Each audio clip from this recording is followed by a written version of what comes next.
You're invited to the Big Magical Cult Show. Hey culties, it's your host Amanda, here with the once-in-a-lifetime opportunity, just kidding, not truly trying to recruit you to a cult, but a little bit.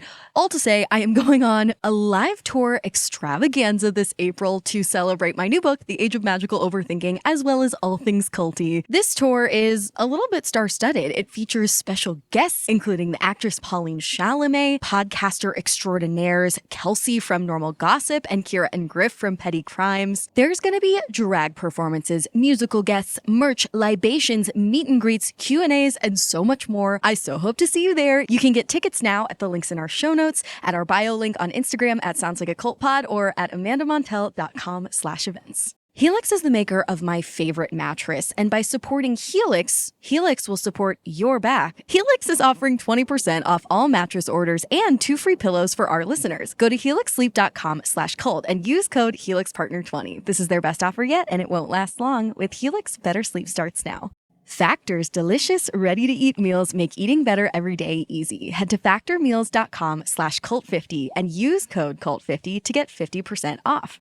That's code cult50 at factormeals.com/cult50 to get 50% off. We use our phones for everything at this point, but did you know that you can use your phone for some sexy me time? For listeners of the show, Dipsea is offering an extended 30-day free trial when you go to dipseastories.com/cult. That's 30 days of full access for free when you go to DIPSEA stories.com/cult. dipseastories.com/cult. Thank you to our sponsor, Squarespace. Start with a free trial at squarespace.com. It's where dreams become websites. Head to squarespace.com for a free trial. And when you're ready to launch, go to https://www.squarespace.com/cult to save 10% off your first purchase of a website or domain. The views expressed on this episode, as with all episodes of Sounds Like a Cult, are solely host opinions and quoted allegations. The content here should not be taken as indisputable fact. This podcast is for entertainment purposes only. I mean, you had a literal love bomb quota baked into the system. I'm like so shook by this. There was this kind of no land, no rules, very hedonistic, like what happens at sea stays at sea. That is so fucking bananas. This is Sounds Like a Cult, a show about the modern day cults we all follow. I'm your host, Amanda Montel, author of the books Cultish, The Language of Fanaticism, and the forthcoming The Age of Magical Overthinking. Every week on the show, you're going to hear about a different fanatical fringe group from the cultural zeitgeist, from SoulCycle to spiritual influencers. To try and answer the big question, this group sounds like a cult, but is it really?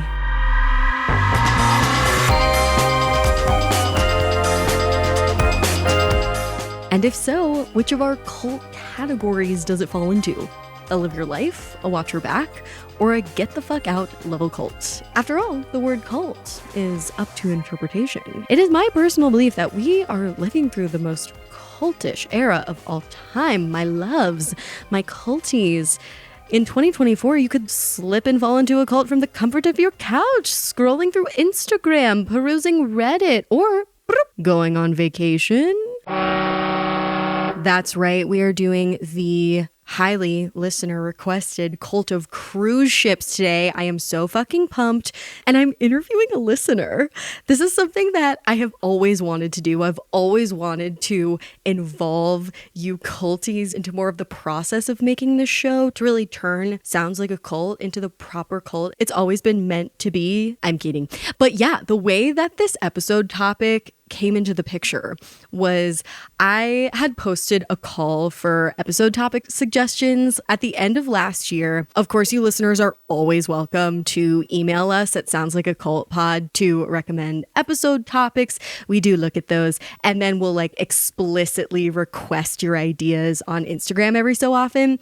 And normally when the requests come in, like, you know, do Horse Girls or do Lululemon, often the group is already on our list, or it's one that we had toyed with at some point but forgotten to put in our little spreadsheet. But cruise ships was something that had never occurred to me to add to the list before. But the second it was commented on our Instagram, first of all, it received dozens upon dozens. I want to say like well over 100 likes.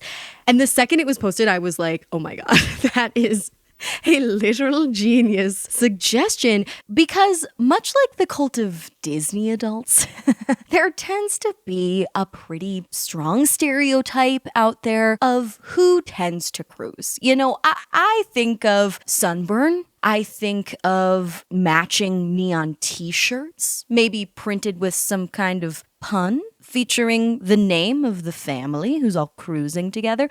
I think of people losing their fucking minds on all-you-can-drink Mai Tais. And I think of people being a little bit territorial over their spot in the dining hall. And I do imagine people sort of drunk watching performances by dancers who maybe didn't quite make it into Cirque du Soleil. That's what I think of. I don't think I'm the only one. It's a stereotype. And I think it brings out judgment in onlookers the way that Disney adults do. My mom always said that cruises were for the newlywed and the nearly dead.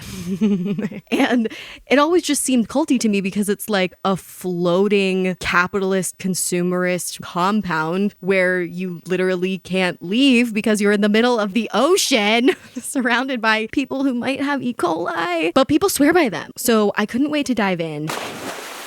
And as I mentioned, I'd always wanted to do more of like an interview a listener format. And I thought this would be the perfect one because so many listeners responded so passionately to that suggestion. We incorporated a lot of the culty anecdotes that people submitted into the game that we'll be playing at the end of the interview. So please stick around. But there was one listener who wrote in her story and we were like, oh my fuck, I could not think of a more perfect guest host for this episode. She did an amazing job. This interview was so much fun. I'm excited for you to hear it. We're going to talk about the hierarchies, the Dionysian rituals, the capitalist horror show, and more that exists in the seemingly innocent but actually pretty terrifying cult of cruising. And with that, I am so excited to welcome our special guest host. She's a former Carnival cruise employee, so this interview is very much going to be focused on the worker side of the cult of cruising. So juicy, so shocking.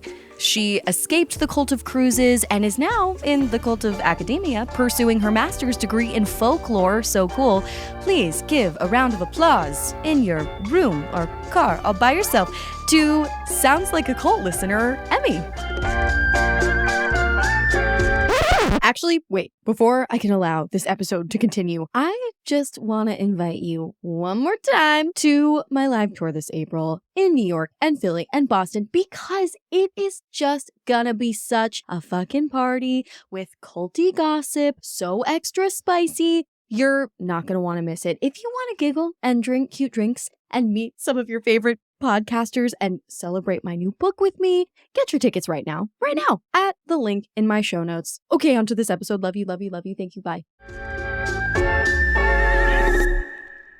Could you introduce yourself and your work to our listeners? Yeah, so my name is Emma K. McGreeghan, but I go by Emmy. I am currently a part of the Cult of Academia, and I go to Memorial University of Newfoundland and Labrador, and I am getting my master's in folklore, and my thesis right now will be focusing on occupational folklore. I love folklorists so much.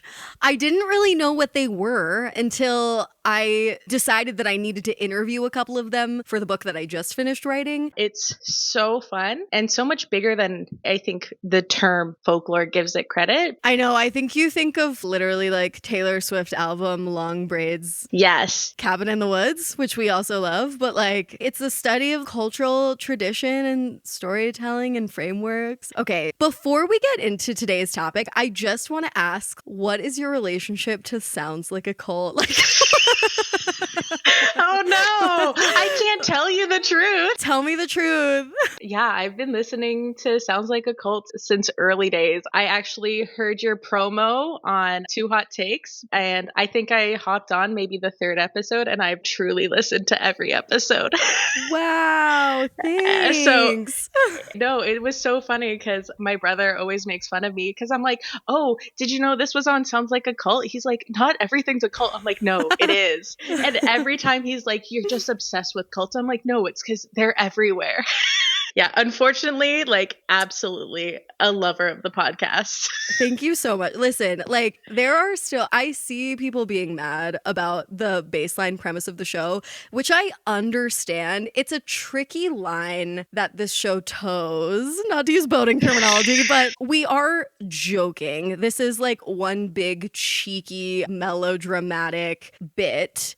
However, we are also making earnest cultural commentary about how fanaticism shows up in contemporary society in places that you might not think to look. And some people cannot hold the sincerity and the jokiness / cheekiness in their mind at the same time. But this stuff is subjective, you know, it is very funny. Sometimes we'll get reactions to the exact same episode where some listeners will be like, that is not a cult. And then others will be like, this cult is so much worse than you even made it seem. So this podcast, for sure, it's absurd. And I'm always simultaneously like, outsiders like your brother just don't get it. And also like, I agree with them. Yes. But the discourse, it's very interesting and more than welcome. It's the whole point. You know what? And I always say, I'm like, the term cult, it's got such a dirty kind of connotation that people are like, ooh, you called it a cult. I'm like, it's fun. Sometimes. No, like, and here's the thing too, is like the word cult is so context dependent. There are times when you need to use it in earnest to set the stakes that a group is really damaging. You know, when news of Nexium broke, the word cult was necessary in that context. Speaking of folklore, it was a framework to be like, you know how bad Jonestown was. You know how bad Heaven's Gate was. This is that bad. But the thing about language is that there was no controlling the fact that as soon as the word cult was put on the map, thanks to groups like Jonestown and the Mansons, pop culture grabbed it, you know, as they do. And then it evolved to mean something kind of cool and edgy. And that's why we have terms like cult followed and cult classic. So like this podcast rides that line of like, when does something go from being that fanatical but not actually dangerous cult to like something more scary? And the word cult can be useful in both contexts. So anyway, thank you for understanding. But we're here to talk about the cult of damn cruise ships. How exactly are you / have you been involved in the cult of cruising? Just please tell us your story. Yeah, so I graduated back in 2018 and I didn't know what to do. And I was like, wouldn't it be fun if I worked on a cruise ship? So I did. So I worked for Carnival Cruise Lines from August 2018 up until February 9th, 2020, which is when I offboarded my last cruise right before the panty, which was awesome. So I did 3 different cruises. I did Carnival Valor for 4 months, and then I went and I did a swing shift for 10 weeks out in New Orleans on Carnival Dream. And then my last cruise was the longest. I think I onboarded June 2019 and then, offboarded on February 9th, 2020. So that one was a long haul. We got so much support for this idea to do the cult of cruise ships. And I'm wondering, from your perspective, why? Like, for at this particular time in cruise culture, but also our culture more broadly, like, why were people chomping at the bit to listen to an episode on the cult of cruising? Honestly, the one thing that I always heard when I told people I used to work on cruise ships, they'd always be like, oh, have you heard of Below Deck? But that's about yachts. And I'm like, yeah, I've heard of it. It's different. But there's this idea of being really excited about watching people in a fishbowl. And a cruise ship is just a giant fishbowl. And so I think people, even on the cruise ships, all the guests were very interested what our life was like, what it meant, what happens when you can't leave. What does that look like? Also, too, I think cruises got put in the limelight in a weird way just because of COVID and lockdown and stuff. So I think people are just really curious also on that aspect. What goes on? Totally. I have that morbid curiosity as well. Also because the morbid curiosity in murder stories and true crime can feel like it's a little much. Like you can burn out on murder. But cruise ships is like the perfect thing to sink your curiosity into because you're like, well, how bad can it really get? But the answer, as it turns out, is really bad. We'll get into that later. I want to set the scene, though, with a little bit of baseline information, a bit of the history of it, some facts about how monstrous this industry has become. As of December 2021, there were 323 cruise ships operating worldwide with a combined capacity of, take a deep breath, 581,200 passengers. Okay? Wow. The industry generates an estimated $30 billion with a B dollars annually. And passenger cruising has been around since the 1800s. The cruise company P&O started it all. This cruise company still exists today. Back in the 19th century, this German shipping executive, shipping as in sending cargo, had the idea to use these massive ocean liners for luxury tourism purposes, where the journey itself would be the destination. So the first executive luxury cruise ship completed construction in 1900. And over the next century, this space exploded. Now we have Princess Cruises, Norwegian Cruise Lines, Royal Caribbean, Carnival Cruises, shout out. As of late last year, the largest cruise ship, Royal Caribbean's Icon of the Seas, has a gross tonnage of nearly 250,000, is nearly 1,200 feet long, and holds up to 7,600 passengers. So they're essentially like these floating cities, communes, cults, however you want to phrase it. Off the bat, Emmy, what are some rituals, traditions, anecdotes, and or other fun facts about cruising that outsiders might not know, but that definitely make it sound like a cult? I think the hard thing is, and you talk about it in a couple of your episodes, where there's the cult in terms of the passengers, and then there's the cult in terms of the crew members. So I think we each have our own weird traditions. One, I never got to participate in this, unfortunately, but there are cruises that cross the date line, so that go from like Alaska to Australia. And I don't think this is exclusive to cruises, but there is this weird tradition when you cross the date line where, like, I think you're throwing spaghetti at the captain, everyone's kissing a fish, and like everyone participates in that. And that feels kind of culty, but kind of fun. Well, that's the thing. I would just love to hear about your personal experience. Before you were hired by Carnival Cruises, had you ever been on a cruise? Yeah, so I had been on a cruise once before, weirdly enough, Carnival Cruise Lines. So I think I was on Carnival Liberty. It had to be like 2005 or something. We did a simple 5-day cruise and then really nothing after that. But I love the ocean. And so I was like, it would be so fun to work there. And I mean, it was mostly. Okay, so you had like a mostly positive experience. It wasn't that fucking deep. You were just like, I am one with the water. Let's try to turn that into a career. But then what would you say were some of the indications early on in your cruise ship employment that this was a little bit culty? First of all, before you can go on board, you have to do something called like get your medical.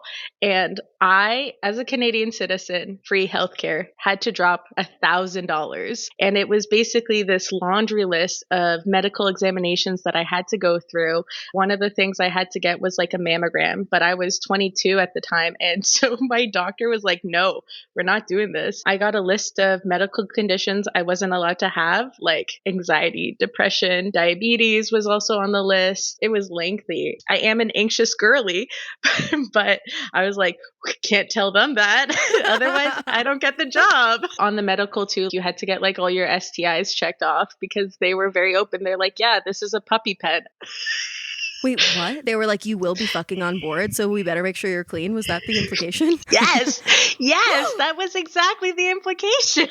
They're like, cruise life, you're living on board 24/7. Who else are you going to have relations with? Right? Oh my God, I didn't even think of that. Yeah. I mean, I get it from one standpoint because they're like, some things spread like wildfire. So, yeah, I mean, speaking of COVID, cruise ships are known for being basically a petri dish full of whatever bacteria you could ever dream of, or viral matter. Whoa, that's fucking bananas. I never thought about the sex stuff. We're going to come back to that. So let's talk about the passengers, though, for a second, because there are stereotypes for who goes on cruises. And these are like the cult followers that I imagine: families with kids who have disposable income, but not a lot of desire to have an authentic travel experience. Actually, though, like, speaking of the sex, there are stereotypes surrounding like people who go on cruises for like the swinging aspect.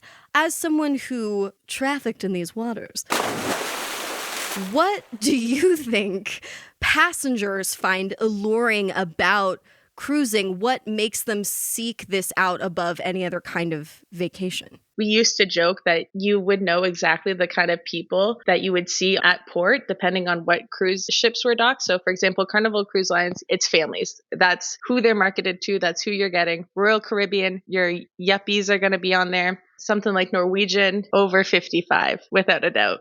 So the shorter cruises, that would be where you would get families who might not have a lot of money coming on it. And then the longer ones tended to be families that were cruising every year. Same company, because I think what it is we are creatures of habit. So you can go with the same company, get the same experience, and sometimes you're going to get the same people. So that's kind of nice. I always said it was like taste testing. You got to try out different kind of islands, especially with the Caribbean cruises. I heard a lot of people actually have done that. Go on a cruise, they like an island, and then they end up going back to that island for years after. Ah, like the free samples at Trader Joe's. Yes. I get it. But actually, I think what I'm hearing is that there's a comforting sense of predictability that comes with cruising that can make you feel really held during a time and amidst a life of chaos, which is like the allure of a lot of cults. You know, there is structure. You will know exactly where you're supposed to be at what specific time. It's like you are going to be taken care of. You have prepaid for that. And then also this sense of surrender. It's like, I am setting myself off to sea. I don't have to worry about shit. I'm literally leaving my problems on land and shipping myself up to the middle of nowhere. And that can feel probably like a real release. It's the same reason why people like join the cult of Burning Man and shit. Just with a different flavor. Much different flavor. Okay, so I'm going to summarize a little bit of the origin story of this quote unquote cult and how it became the explosively consumerist industry that competes for members' loyalty with escalating extravagances. According to a CNN article titled "The Love Boat: How a TV Show Transformed the Cruise Industry," quote, there were only 40 cruise ships in the 1980s, with an addition of 80 vessels in the 90s, and a 40% increase between the years of 2000 and 2005. Nowadays, multiple cruise lines compete for patronage and gain allegiances, not unlike airlines. Royal Caribbean and Carnival, okay, alma mater, are the two biggest. And different cruise lines offer different sizes of ship, price points, travel routes, themes, and rules. And point and mile reward systems offer passengers exclusive perks the more that they cruise with a specific line or the more money that you spend. Now let's talk about the company side. What's the farthest you've seen a cruise company go to gain loyalty? So on the back end, we as team members were really encouraged to make it seem like the passengers were like the coolest people ever. You were encouraged, and not just encouraged, but required to make it so that everyone feels so special. So then they're like, oh, I love this company. So like we would get a certain stipend of chocolate covered strawberries that we had to send to the guests. You were given a specific allowance of how many bottles of champagne you would be allowed to send to the cabins for free. I was a youth staff, so I worked with kids. And so it was required of us. You would have to send out a certain amount of letters written to the kids per cruise, being like, thank you so much, little Johnny. It was such an honor to have you. And if you didn't do those things, you would actually get write-ups. No. Yeah. And the way that they would track it is at the end of the cruise, you would get a survey. So if your name was mentioned in the survey, A+ for you. And if your name wasn't mentioned in the survey, or worse, if it was like said something bad, you would get a write-up or demerit points. And so I think when you look at it from that point, this false sense of awe towards the passengers to make them feel really loved. It feels a little culty. I mean, you had a literal love bomb quota baked into the system. I'm like so shook by this. It is also literally reminding me of Trader Joe's. It's like Trader Joe's X1000. Wait, Trader Joe's has a nautical theme too. What is going on? It's a conspiracy. It's the boats. Trader Joe's should X collab with Carnival Cruises. A Trader Joe's cruise, all you can eat cookie butter. Can you imagine the loyalty? And also like this toxic positivity that you're supposed to embody as an employee, it's very much, again, in the same category as like the cult of Disney adults. We are just truly forcing a separation between real life and this escapist moment that I totally understand, but at the same time can mask some insidiousness. What's the most over-the-top perk you've seen for a high-ranking passenger? Well, one of the crazy things that I saw was in the casino, if you lost enough money, they would pay for your future cruises. And so there was like one woman I was talking to who she's like, yeah, in the past 5 years, we've been on like X amount of cruises and 3 of them were free because my husband just spends so much money. Wow. Speaking of break you down to build you up. I mean, I guess it makes sense if they're spending enough money. Why wouldn't you give them free cruises? I do know people were really excited because your cards are dependent about how many days you cruise. So I do remember a couple of people who they'd be going from one rank to the other in the middle of their cruise. So they go up to guest services and they're like, I want my gold card. Did they get any perks or was it just the status symbol? I don't really know. Oh, okay. So there were like different color cards or lanyards or whatever that would show you where along the passenger hierarchy you fell. And reaching gold status, say, in the middle of your trip, felt like some profound accomplishment. Yeah, I mean, all cults have something like this. Like a Nexium sash. This symbolic gesture that like you are superior that actually doesn't have any inherent value. Can you talk a little bit more about your role? Like, please just tell me about what you had to do. Okay. Yeah. So I worked within the entertainment department. And so we were called youth staff and we provided the entertainment to the youth. So on Carnival, there are like 3 tiers. There's Camp Ocean, Circle C, and then Club O2. Camp Ocean is for ages 12 to 14, I believe. And then Club O2 is for ages 15 to 17. And then Circle C is ages 2 to 11. So I kind of primarily work for the 2 to 11-year-olds. I was also what you would call an animator. So Carnival Cruise Lines does have affiliations with Dr. Seuss. So I was friends, wink, wink, with Sam I Am and Thing 2 and my favorite, the Grinch. Only Thing 2? Yeah, because I couldn't be both. Wait, sorry, I'm so dumb. Can you explain what you're saying? You were friends with them? Sorry. So this is like a Disney thing, but like for Disney, you're not allowed to say that you were ever a character. You always have to say you were friends with them. Oh. So I played Sam I Am, Thing 2, and the Grinch was my favorite to be. And then my last contract, I ended up training to be assistant youth director. So that's when things kind of turned a bit culty because I basically was working 24/7. Explain. Like, what happened to you? Well, just because like you have a cell phone and you have to be available 24/7, and we ended up getting short staffed. So for the month of December, I truly don't think I got off the boat. I got really sick. Was it COVID? I don't know because it was around that time. But when I was really sick, I was trying to remember the last time I had touched land and it had literally been a month. When you say that, I mean, I can relate to the feeling. I actually love that as a phrase. If you work from home or like if you have no boundaries separating your life and your work and you don't remember the last time you like enjoyed yourself, I like the idea of saying, I don't remember the last time I touched land. But for you, it was actually true. No, it was really true because there were certain rules too where like if I was getting off the boat, I would have to designate someone to be in my position to hold my cell phone in case an emergency happened. And again, we were short staffed. There was a multitude of situations. So like I was most senior rank. December is always the busiest time on Carnival cruises, especially as youth staff.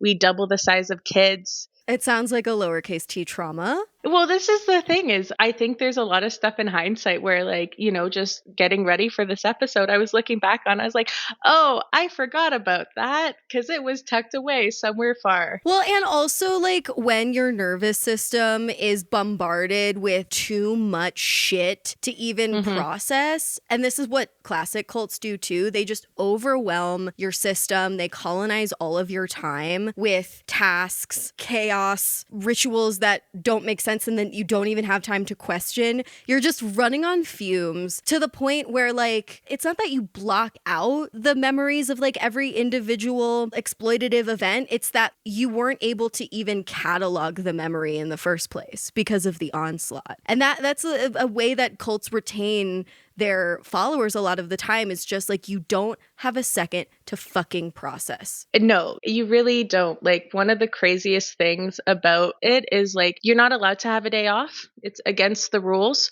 So, for example, we would get in trouble if we didn't clock minimum 60 hours per week. And like, I'm not talking in trouble from my boss. I'm talking like Shoreside would be like, hey, we noticed they only clocked 58 hours. You better get on that. What's Shoreside? Like corporation. HQ. God. Yeah. Shoreside. Shoreside is what they were called. Holy fuck. Okay. So for me, when I think of the cult of a cruise ship, that isolation, that floating compound element instantly springs to mind. You're a living and breathing example of someone who like could not leave, whose god was named Shoreside. Okay, so let's talk about the entertainment aspect. The very, very first cruise ship back over 100 years ago, it had a library, a gymnasium, and a darkroom for the development of film by amateur photographers. But to compete with expanding markets over time, cruise liners have added more and more amenities. Some of the most intense that I've come across include skydiving and escape rooms. Famously, most cruises offer extensive live entertainment, which creates a whole little culture of its own. What would you say makes the entertainment industry on cruises unique from the on-land entertainment industry, and what about it is cultier? I think there's like a lot of similarities in terms of performers being put on a pedestal above everyone else. But I think one of the differences is along this idea of just making passengers feel really special. The performers are encouraged to socialize with the passengers on their off time. So like, as part of your job, you are supposed to go and have drinks with the passengers and be like, oh, I'm just casually here. So then like you can talk to me and feel like closer in on the performance. It is very much like, I have power over you, but I'm one of you. I'm like relatably aspirational. And they know it. They know that the passengers want to know what's going on. So they like, do it, feed into it, talk to them, chat them up. Another thing too, in terms of entertainment, you're only allowed to be sick so many times. And so one of the ways that they allow performers to continue performing is you pre-record, they're called Larry tracks. And they're called Larry tracks in case you get laryngitis. And you basically perform the whole show and you are lip syncing to yourself. To Larry. to Larry. But yeah, so like if you're having an off day, you can opt in to do your Larrys instead. But you can only do so many Larrys because if you're doing too many Larrys, then it will be flagged and, you know, you might get written up. And Shoreside will yell at you. Yes, Shoreside, because they're the ones who are getting the report. I get it now. You're there. You're here with us. Okay. So what happens if Shoreside is like, this person has one too many Larrys and is not flirting enough with the gold card? So, well, one is you're never guaranteed a contract. And two, there are certain contracts that are better. There's certain cruise ships that are better. And so your performance dictates whether or not you get another contract and where you get put. So if you're not doing so hot this contract, you're not getting a good choice next time. You're probably going to be put on a bad route, maybe with some bad shows. And this is across the board on all accounts. For example, shorter cruises suck ass because the turnaround time is so much quicker. So if I work on a 3 to 4 day cruise, you're doing disembark and embarkation closer together. And those are really hard days. And also because this is horrible to say, but a shorter cruise means it's cheaper, and cheaper cruises, people tend to be meaner. Yeah, well, we hate to say it, but I mean, it's the way that I've heard that flight attendants prefer to work first class. I've heard that.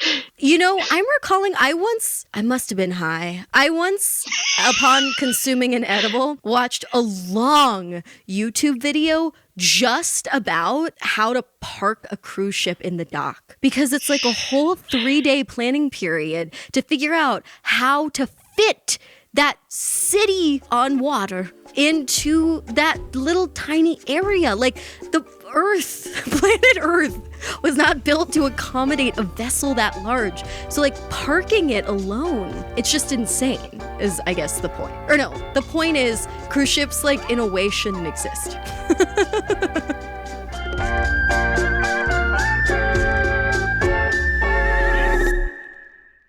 Thank you so much to our sponsor, Helix Sleep, makers of the mattress that has truly changed my life. The Helix lineup offers 20 unique mattresses, including the award-winning Luxe Collection, the newly released Helix Elite Collection, a mattress designed for big and tall sleepers, and even a mattress made just for kids. Helix knows that there's no better way to test out a mattress than by sleeping on it in your own home. And that's why they offer a 100-night trial and a 10 to 15-year warranty to try out your new Helix mattress. To figure out what mattress works best for you, you just take this little Helix sleep quiz. It only takes 2 minutes long, and your personalized mattress is shipped straight to your door free of charge. I took the Helix sleep quiz, and boom, my result was a Helix midnight mattress in a little queen size. I've been sleeping on it for over a year, like a swaddled little baby. It's the most comfortable mattress I've ever owned. I can say that as a fact. Helix is offering 20% off all mattress orders and 2 free pillows for our listeners. Go to helixsleep.com/cult and use code HelixPartner20. This is their best offer yet, and it won't last long. With Helix, better sleep starts now. Anyone who knows me or listens to this podcast knows that I can't cook, which is why I really appreciate Factor. Factor's delicious, ready-to-eat meals make eating better every day easy. You'll have over 35 different options a week to choose from, including keto, cult of keto anyone? Vegan and veggie and more. And there's even more to enjoy with over 55 nutrition-packed add-ons that help make your weekly meal planning even more delicious. Factor has these 2-minute meals that are not your old-school TV dinner. They're restaurant quality. I will never forget the first time I tried their tomato goat cheese cavatappi primavera. Yum, drooling even just thinking about it. It was so rich and delicious and flavorful and nothing like the microwavable meals I had been eating. So Factor has truly improved my lifestyle. No prep, no mess meals. Factor meals are 100% ready to heat and eat, so there's no prepping, cooking, or cleanup needed. Head to factormeals.com/cult50 and use code cult50 to get 50% off. That's code cult50 at factormeals.com/cult50 to get 50% off. Thank you so much to our sponsor, Dipsea. It's still cold where I'm living right now. Anyone else? And what better way to warm up those chilly nights than with Dipsea? Picture this: a cozy blanket, a crackling fireplace, and you listening to a sexy fantasy audiobook. Let me explain. Dipsea, if you dare not to know, is an app full of hundreds of short, sexy audio stories designed by women for women. They bring scenarios to life with immersive soundscapes and realistic characters. And if you like your funky fantasy genre content, there's actually a growing library of fantasy series with vampires, Greek gods, and fairy smut to explore the bounds of your pleasure. They also have soothing sleep stories, wellness sessions, and sexy written stories to read if you want to ease yourself into this content. I love how beautiful the Dipsea app is. It would not make anyone feel embarrassed to open it up in public. For listeners of the show, Dipsea is offering an extended 30-day free trial when you go to dipseastories.com/cult. That's 30 days of full access for free when you go to DIPSEA stories.com/cult. dipseastories.com/cult. This podcast is brought to you by Squarespace. Squarespace is an all-in-one website platform for entrepreneurs, podcasters, artists, individual professionals to succeed online. So whether you're just starting out or managing and growing a brand, Squarespace makes it super easy to create a beautiful website, engage your audience, and sell literally anything from products to content to vials of your blood if you're trying to start a cult. I'm kidding. The Sounds Like a Cult website, soundslikeacult.com, check it out, was built very easily with Squarespace. I had never used the Squarespace platform in my life before starting to build that website, and it truly made it so effortless. You can easily sell custom merch using Squarespace to generate a passive income stream, or create really any online store to sell your products, whether physical, digital, or service products. And there are fantastic flexible website templates, so you can get started with one of their professional website templates with designs for every category and use case, and then customize the look, update content, and add features to fit your unique needs. So head to squarespace.com for a free trial. And when you're ready to launch, go to https://www.squarespace.com/cult to save 10% off your first purchase of a website or domain.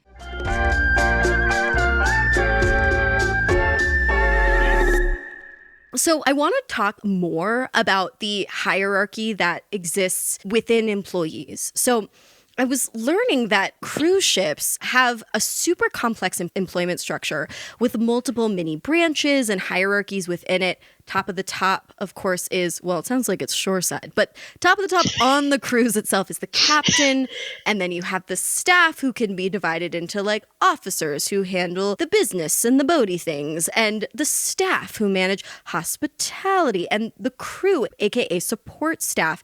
And that officer status is codified on a stripe system. So captains and chief engineers have 4 stripes, whereas various other positions might have 3. And I also learned from so many of the emails that we received from other listeners that crew uniforms themselves can create a power imbalance that is often abused, that can create an atmosphere of racial microaggressions and sexual harassment. Many of the emails we received from other listeners mentioned that the general culture of cruising is a breeding ground for less than welcoming behavior toward passengers and employees of color. So my question for you is, from your experience, what ways are employees made to feel a culty power imbalance while working in the cruise industry? Yeah, so you really hit on something that I always found was super duper culty, which is the difference between crew, staff, and officers. So this isn't just about where you work, it's also about where you sleep, and it's also about where you're allowed to go on the boat. Crew is your waiters, your waitresses, your bar staff, housekeeping, and everything. So on Carnival, they live below deck, and they're going to be in a room which is 2 people, and then they're going to share a bathroom with another room of 2 people. They have to do all their own laundry. They have to clean everything. It used to be a thing where they were able to only eat in the crew dining hall. But on my last ship that I was on, the crew dining hall and the staff dining hall were considered on equal ground. But prior to that, crew could only eat in crew, and staff were allowed to eat in staff or crew. So staff are guest relations, guest services, shore excursions, casino, youth staff, entertainment, etc. So we are allowed and encouraged to be in guest areas. As a crew member, you're not allowed to go in a guest area if you're not in uniform and if you're not working. Wow. So if you're off, you can't be seen, literally. You have to get special permission if you want to eat in the dining hall. That would be given if it was like your birthday or your anniversary. And then like as a staff member, I was allowed to go wherever I wanted as long as I had my name tag on. Like that was completely fine. And so the difference in rooms is I would share a room, but I had my own cabin steward who cleaned my room every day, and I got free laundry of my staff uniforms. It's kind of crazy that like I'm working with someone who is cleaning my room. Like it's culty. What I'm hearing is like the dehumanization and stratification that, granted, might exist in a more subtle way in other industries, here is represented so blatantly by like the spaces that you're allowed to go in, what you're allowed to wear, where you're allowed to eat. What does that do psychologically to people? The other crazy thing is like you could tell what country someone was from based on what department they worked in, because shoreside only recruits in certain countries for certain departments. And so if you want to elevate your status and become a staff, you would have to work at least 2 contracts in your designated. So for example, housekeeping, Indonesia, Philippines, that's it. If you were to work in restaurants, you're probably going to be Russian, Ukrainian, from Belarus. If you were working as a bartender, you tended to be from the Caribbean islands. And the only place that Americans, Canadians, Australians, people from England, Ireland, Scotland worked was in entertainment. They wouldn't work anywhere else because no other department paid enough. So like housekeeping would make $500 American a month. And they were working 12, 14-hour days, 7 days a week. What the fuck? So that was the thing, is like as a youth staff, like I was in a highly coveted position because most of the people that I worked with, they had to do a couple of contracts somewhere else. But as a Canadian, I wouldn't be hired to work in any other department. That is so fucking bananas. That is so fucking bananas. Yeah, even the spa was mostly South Africans. So that was the thing, is if you saw anyone in entertainment, literally it was a game where like I'm like, I actually know what you did before you came to this position. And I personally was always really grossed out about it. I'm like, I don't like that you only go to that one country for that one position. I don't think we should be doing that, guys. Really exploitative and creepy, like at best. I want to continue talking about these darker sides of the industry, including this labor exploitation that you're describing. So I learned from this very interesting piece published in the Saturday Evening Evening Post called The Dark Side of the Cruise Ship Industry that cruise lines, while often based in the US, will register ships in other countries with what are called open registries, meaning that cruise lines aren't beholden to American minimum wage standards or any other labor standards for that matter. This article said, quote, cruise lines gain another enormous advantage by registering as a foreign corporation. The Internal Revenue Code exempts any income from airlines or ships from taxation as long as the foreign nation gives the same benefit. And legislation has tried to combat this over the years, but because the cruise industry is so profitable, it's been very difficult. What do you think is the most unethically culty part of cruises as a business? Oh, truly, I think it's insane that you're expected to work 7 days a week for 9 months on end. And I was working short contracts too. So like 9 months was the minimum that housekeeping would have to do. And that was always something where I'm like, man, could you imagine? I totally forget that I did that for like 8 months. I worked 7 days a week for 8 months. It sounds like unheard of to me. It's like all of a sudden you're like on the water and like all bets are off and you don't even have to treat people like human beings, like not a single day off. That doesn't make sense. No. And also too, the minute that you get onboarded, they take away your passport and it's locked up and you don't see it until the day that you disembark. Why? Because they're afraid that you're using the cruise ship to legally immigrant somewhere. So what you would get is you would be given your cruise ID, and your cruise ID is considered a legal document. So like if I go on land, all I have is this. And so I could use it at a bar if like I needed to be ID'd or something. Like it works. But they take away your passport. And then to that end, there's something called port manning. There's a rule that at any given time, there has to be X amount of crew on a cruise ship in case of an emergency. So in order to meet those minimum requirements set out by the Coast Guard, each department has a certain amount of positions. And to make sure that you're filling it, you have those people on port manning, which is where they take away your ID. So now you literally have nothing and they lock it up so that you cannot get off the boat in case of an emergency. It's as culty as it gets. Yeah. Okay, I want to just transition into talking about some general culty cruise culture icks. This is another thing that's always given me the creeps a little bit about cruise culture from a passenger standpoint is that there's often such little emphasis on engaging with the places or learning about the places that are visited beyond these sort of sterilized ports. So it's the same reason why resorts sometimes give me the heebie-jeebies, because you're not truly engaging with the culture that you're patronizing in a respectful way. It's also said that these cruise ships are sort of not really travel experiences, but rather microcosms of the same sort of upper middle class life that passengers are living at home anyways. And another thing that's more subtly culty is that on cruise ships, they encourage a turn off your mind vacation style, which like what is cultier than encouraging your flock to turn off their mind? There was one cruise where we would go to Cozumel first and then we would go to Progreso, which is also in Mexico. And like, because Progreso wasn't as flashy, most people wouldn't even get off the boat, which I think just kind of goes to show that they wanted to be indoctrinated into like this flashy kind of cruise resort style. And when it was a bit, I don't know, less Las Vegas-y, less flashy, they were like, I'm good. Which brings me to the sort of Dionysian pleasure cult side of this. Sociologist Ross Klein said that the cruise industry bases its marketing on the sexual possibilities available on cruises, exemplified in names like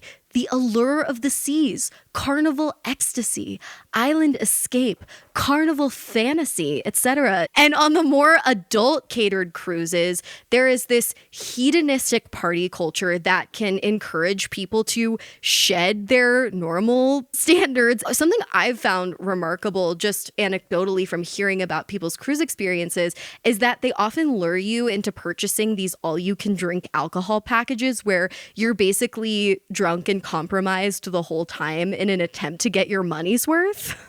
Is that something you've encountered? Yeah, 100%. I have definitely seen passengers be like, this is so expensive. I've had to drink so much. And I'm like, that doesn't mean all you can drink. It's all you want to drink. So I definitely would agree with that in terms of like passengers. And honestly, I think it goes also for like the crew. Tell me. Okay, first of all, I think your body, your choice. I also am totally fine with polyamory if that is an agreement between you and your partner. However, the amount of people that you knew had a husband, that you knew had a wife, I actually was dating a guy that everyone knew was married except for me. Stop it. Yeah. And so I found out and I was like, you're literally married. And he's like, well, everyone else knew. And I was like, no, I'm okay. Thank you, though. I cannot get over this culture of like no land, no rules. And that's what it was. It was the kind of thing where I worked with someone who for 17 years, she was someone's mistress because he would go on land and be with his wife and then they would go on cruises and they would be together. Stop it. It just definitely, there was this kind of, no land, no rules, very hedonistic, like what happens at sea stays at sea. I mean, and again, with consent and with a certain amount of controlled chaos, fine. But I hinted at the idea earlier in this episode that things can and have gotten really bad in terms of cruise ship culture and all these culty conditions. And I want to sort of, just to set the stakes, summarize a worst case scenario. So I don't know if you've heard of this, but in 2002, there was a pretty notorious cruise ship related death, the death of Diane Brimble. Have you heard of this person? No, I've heard of some sad deaths on cruises, but I haven't heard of that one. So in 2002, Diane Brimble died on a P&O cruise ship. It was the first night of her trip after these men poisoned her with a date rape drug. She died from the effects of this drug under these super humiliating circumstances. I mean, it was really awful. This woman was a mother and described by those who knew her as prudish. The tragedy was just very shocking and awful. The men who did this were charged with manslaughter, though there was never any manslaughter conviction. But not only that, her family had to wait 4 years to get her fare refunded. Which just reflects the sort of consumerist nightmare, the bureaucratic hellscape that the cruise industry can so often create. And the laws are actually really complex because, again, ships are often between countries. So this like no land, no rules thing, it's kind of real because if someone dies on board and they're in the fucking Bermuda Triangle, like who's meant to hold them accountable for that, you know? What are the cruise ship deaths that you've heard of? It's actually super sad, but there was one, I think it was Royal Caribbean, when I was, my last cruise ship was out of San Juan, and it was a 2-year-old. Oh, Jesus. Fell out of a window when Grandpa wasn't watching. Oh, God. I feel like I've heard those stories too. What happens? Like, how do the cruise lines respond? If there is a death on board, like every cruise has a morgue and every cruise also has a brig. So you can put someone in jail on the cruise ship and you could put someone up in a morgue. I say that so casually. Wow. Well, it was your life. Yeah. So before we play a little game, I feel as though we have to talk about the 9-month cruise. So for those unawares, Royal Caribbean has taken the floating cult compound concept to the next level.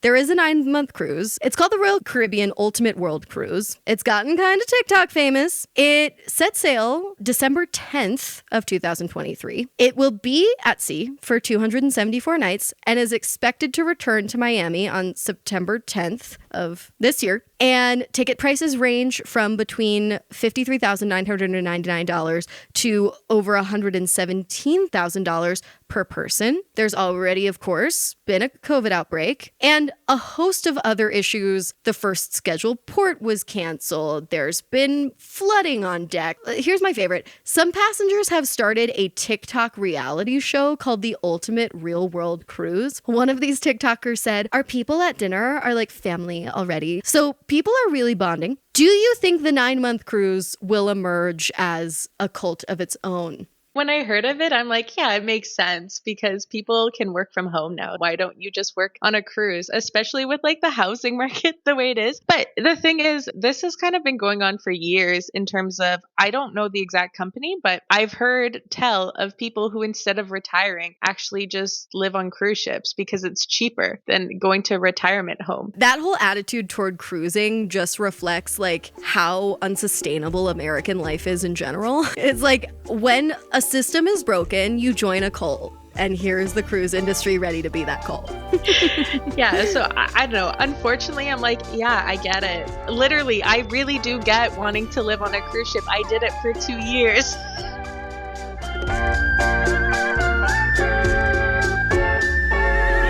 Okay, now we're gonna play a little game. It's called Culty or Just Cringe, Cruise Ship Edition.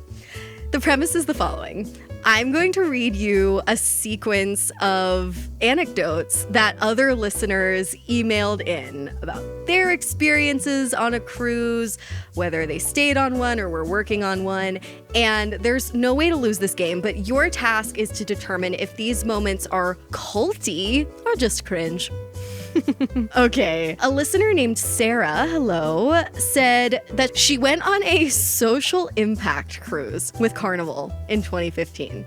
She says that when the ship would make stops, quote, instead of drinking margaritas on the beach, you would go install a concrete floor in someone's home in the Dominican Republic, or replant trees in a deforested area, or work in a women's cooperative. Which to me just sounds very like Peace Corps, cult of Mormon mission trips, cult of volunteerism, combined with the cult of cruising. Do you think that this is culty or just cringe?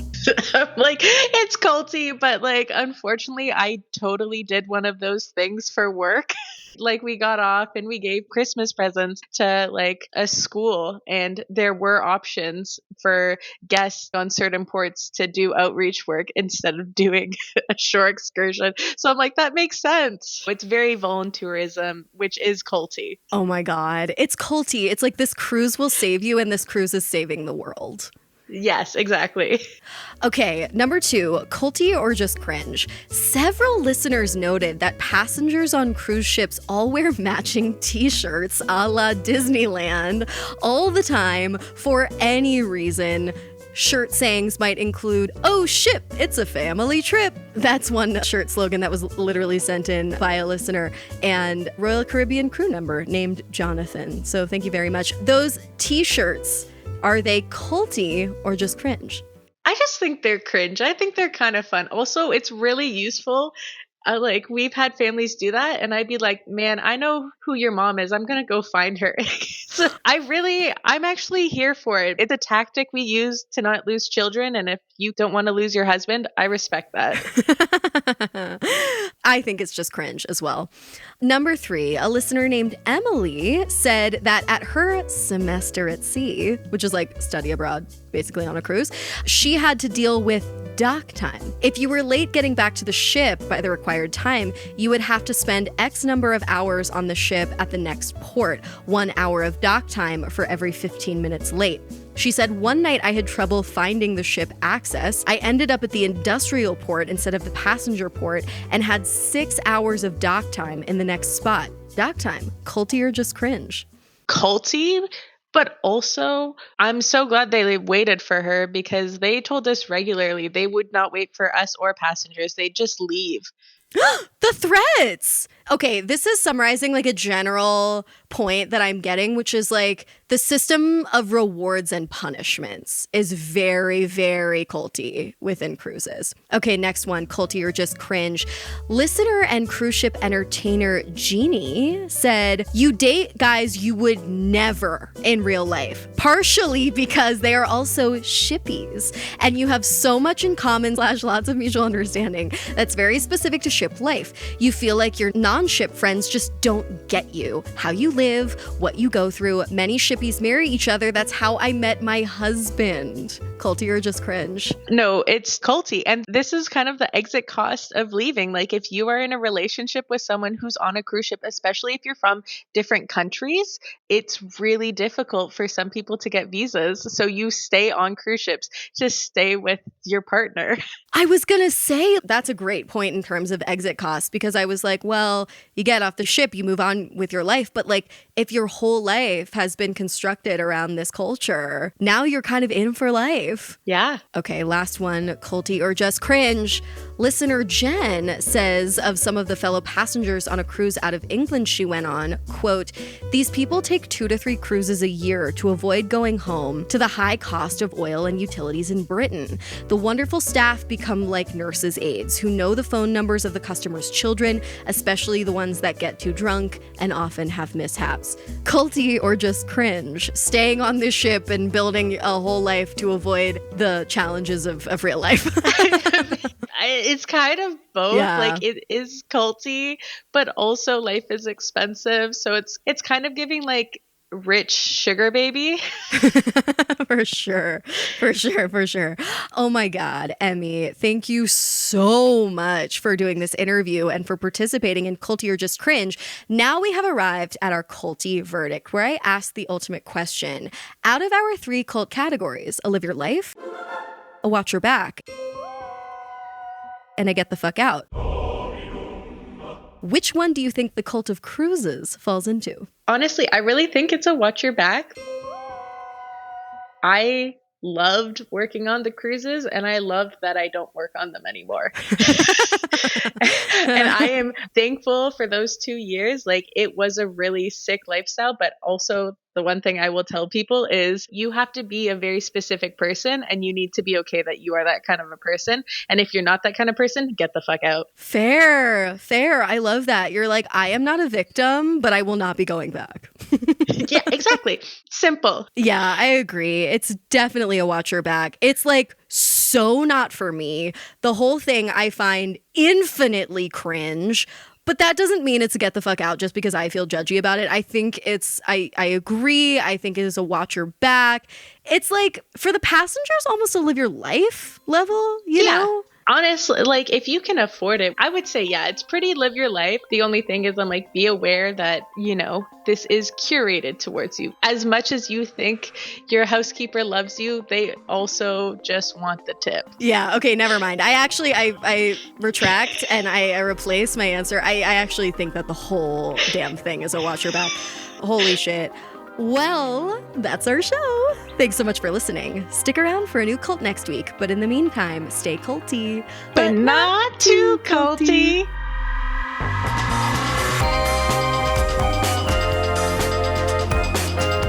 Sounds Like a Cult is hosted and produced by Amanda Montel and edited by Jordan Moore of The Pod Cabin. Our theme music is by Casey Cole. This episode was made with production help from Katie Epperson. Our intern is Reese Oliver.